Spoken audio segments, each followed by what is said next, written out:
thank you very much for having me today. I will speak to you about innovation in the area of migration, which is mostly about the startup boat, but I would actually like to take a step back and to speak a little bit more about my personal story to this concept. I'm now 25 years old, and when I started working in venture capital, it was always very much linked to political sciences.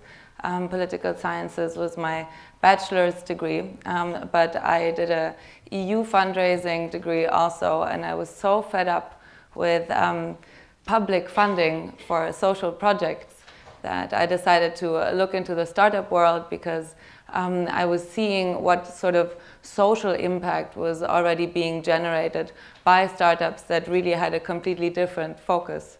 So after this EU fundraising degree, I went to 500 startups to focus on underprivileged founders and look at a way to measure their social impact, but also to marry that social impact to a form of financial revenue.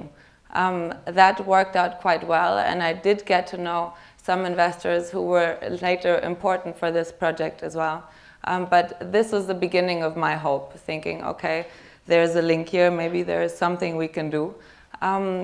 Then I found an amazing concept that I liked very much, which was the venture bus in Africa, where people from all over the world came together. It was usually 50% internationals and 50% Africans who were pitching very early ideas. This was all about business, right? Like no social in the venture bus involved at the time. And they got together and they started developing concepts on the road. There was a first pitch, and then there was a second pitch, and then there was a final pitch, and there was a winner who got a prize. And it was all about money. And I thought that was very cool, but also there's something missing there. Maybe we can do something about that. And that journey had made me quite tired from the venture bus in Africa. We won that journey with my team, very happy to say. And on the bus, I built a website with the thought of a startup boat, because when you invite people to islands, you don't invite them to buses. That's stupid. And so I changed the bus to the boat, and I thought, okay, we have a big, fat migration crisis happening in Greece, and an economic crisis as well. And we need awesome brains to come together here in order to do something about it. And I have to confess that before the project went live, I didn't really want it to go live. I hadn't thought about launching it. And then my friend who I had told about this project, who I talked about this project to, actually came up to me and said, look, 50,000 people canceled their reservations this week to come to Greece this summer. We have to do something. We have to bring people into this country. And then I launched the project, and on the first day we had 18 representatives of NGOs, of consultancies, future scientists, investors, refugees, obviously, that were also present on Samos, where the first boat took place. And they all came together 2 weeks after and started using the design thinking method in order to focus on one problem that they wanted to find a solution for. And on the first day, we thought that it would make sense to focus on information. So what we saw was that there was a lot of people arriving who didn't even know in which country they were. And then we took a step back, looked at the situation, and said, okay, after talking to these people, they need to understand where they are. They need to understand where they have to go, where they should register. So we built up this platform called First Contact that in the beginning had 17,000 users in the first days, and now it has a couple of 100,000 a week. That was magnificent to see, and we went to the mayor of the island to show him exactly what had happened, and no one really had thought that this would be possible. after that, we came home to home, in this case was Berlin. I came home and was suddenly approached by a lot of people. It was many hundreds of people who are also working on startups in the field of migration in order to change something, and who did not feel as if anyone was there to listen to them, anyone cared what they were developing, but the user numbers were going up and there was no ecosystem of support. So, you know, hundreds and even 1,000 people approached us in those weeks, and we said, okay, there's a guy who has an office in Berlin, and maybe we can open this office for free and start the first co-working space for migration topics here. On the first days, we had 200 people who then became part of this co-working space with their projects. We have now scaled to 10 countries, 10 cities in Europe. And we're very lucky to say that it's become a vibrant community also of people who work together on different initiatives in order to really produce change. Now, after the first boats, we saw that there is unfortunately a very big disconnect between NGOs and the social projects that are arising today. This is mainly because in the NGO sector, you used to, and sometimes, unfortunately, you still have a very closed way to operate. The topics often are very heavy, obviously, and difficult to talk about. And this is where I think the startup culture, again, offers an opportunity to approach things differently. But how do you make these ends meet between NGOs who are slow, who are sometimes quite expensive also in their operations, who don't want to talk, and then suddenly you have projects that are started out of nothing that generate significant social impact and that are not connected to the contemporary system at all. And what this meant for us was that we needed to develop something that makes sense for both parties. So we actually came up with a mechanism of bringing different foundations together, the public sector, successful founders who could also give some form of guidance, different NGOs and people who are affected in order to really understand the needs. What we wanted to produce is scalable concepts, because we were seeing that, for example, the delivery of first aid goods is a topic that in different locations around Europe is not being addressed correctly. So usually if you have a doctor who is helping to be there for people who just arrived, then this person has to get into a car and has to go pick up things that are needed on the front lines. But really, he should be the guy who doesn't move and who's the one who offers support. But then he has to go around the entire island to look for blankets, to look for diapers or firewood. And so what happened on one boat is that they launched something like Uber for first aid goods. They took a white label solution from the internet and set up a service where people could register as drivers in order to drive around these first aid goods to places where they are needed.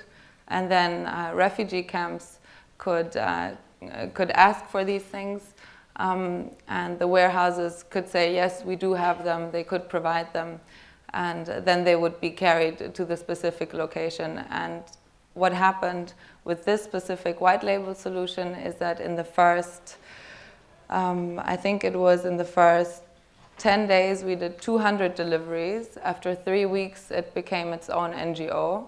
And today, we do 200 deliveries a day. That is a project that we're now looking to bring to Idomeni as well, because we see that there is no efficient way to transport things there. And again, I would like to highlight that this is where the magic happens, basically, because if you go on the ground, then you need the knowledge that only NGOs have you need to understand what is up, what is happening with the place. And someone who's an investor or who's a startup, how are they gonna know? And how are they quickly gonna get into this type of thinking as well? So how do you connect worlds and make ends meet and produce projects quickly that have a significant impact? For us, it was again a time to take a step back and to think about design thinking mechanisms and methods to break the ice. So to give you an example of what we do when we start a boat is that we have different people tell embarrassing stories about each other to the other, and then the other person has to tell that story in order to break the ice, which usually works quite well because you suddenly have a completely different form to communicate with one another. And I think also when it comes to breaking down barriers, we are living now in a time where this is more needed than ever. So I would actually like to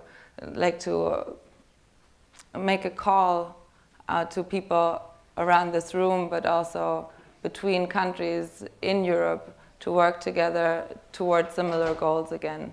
Because being half Greek and half German,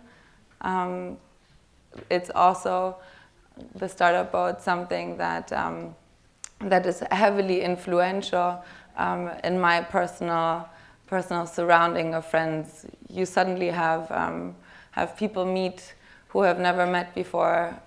You have the more maybe sort of liberal type of thinking dude meeting the strategist guy, and then you have an NGO person who is more into really following the way that it used to be, meeting a startupper again. So these are the things that were kickstarted on the Startup Boat so far. We have First Contact as the information platform for refugees. We have the Migration Hub network with the different people who work on the solutions together. We currently have one in Greece as well, and we're looking at prolonging that into a project that is called the Migration Lab, where we will actually be replicating different locations in Europe, where we will be testing technical stuff that is about to be launched, because we need to make sure that the things that are being launched don't produce harm. This is also something that we've been seeing, that some people produce really cool apps, but maybe it's not such a good idea to actually really implement them because they're not finished, or they're misguiding, or the situation has changed. So personally, I have to say, behind the story and behind the things that I do is a lot of research. This is something that I'm going to dig into now a little bit further, because as I said, we really have to understand what the outcomes are of what we're doing. Marhakar is this delivery service of the first aid goods, and we're very lucky to now have different teams who are supporting us, the latest being TEDx. And what we're doing with them is that we're starting those different startup boats in Greece. We're bringing people here. We have university boats. The first one will be the Berkeley boat in June, who will focus on specific topics such as agriculture, for example, or tourism. So it's not only going to be around migration, it will also be more happy topics. But I have to confess that there is a sort of big iceberg to that we have to regard, because you can produce any cool idea, but what do you do with it afterwards? And for the last months, this was the most difficult task that we had as a team, to think about a program that is so inclusive that you can really support different projects with it, but that is also so differentiated that it actually makes a difference to the project that is supported. So we decided that we will go with a model where the different ideas can be produced on the boats by the teams, so it doesn't just have to be one idea that's being produced. But if you really come up with something awesome, then in the end you will enter a sort of competition where you will meet investors from the private sector, but also from the public sector, who will come together to look at your project and to fund it and support it further. So this is a kind of program that we took a while to organize, also because of the funding part. It's the first time that we were speaking to European governments and aid agencies to actually provide funding for aid startups, so to say. Because what's been happening is that we've been approached by different actors who confessed that they see there is a disconnect in the ecosystem, and that they don't know what to do about it with this matchmaking, and they think design thinking is a very nice way to come together and to look at things differently and to use methods that you didn't even think about before. So on our boats, for example, if you have a solution such as to get from A to B, you can theoretically jump, you can run, or you can beam yourself. And then the next person can take this information and do something with it. And yes, you have the weirdest things coming out in the process of development of those new approaches of ideas and prototypes. But it's also generating something that we shouldn't forget is friendships and relationships. And as much as you can build concepts and also interesting technologies, I think this concept of slow coding is something that we should all never forget in the digital era, which means that it's about communicating, about using the power of language to speak about your dreams with other people. And yes, maybe with technology you have different ways to do that, but not in a verbal way. So also if you see people and if you interact with people who want to get on a journey together with you for a new Europe and for a new vision together, as cheesy as it may sound, there are incredibly interesting mechanisms to do that. And I'm very lucky to have learned on this journey. And I think we can all unlearn, relearn, and learn together in order to create a new we, basically. So thank you very much.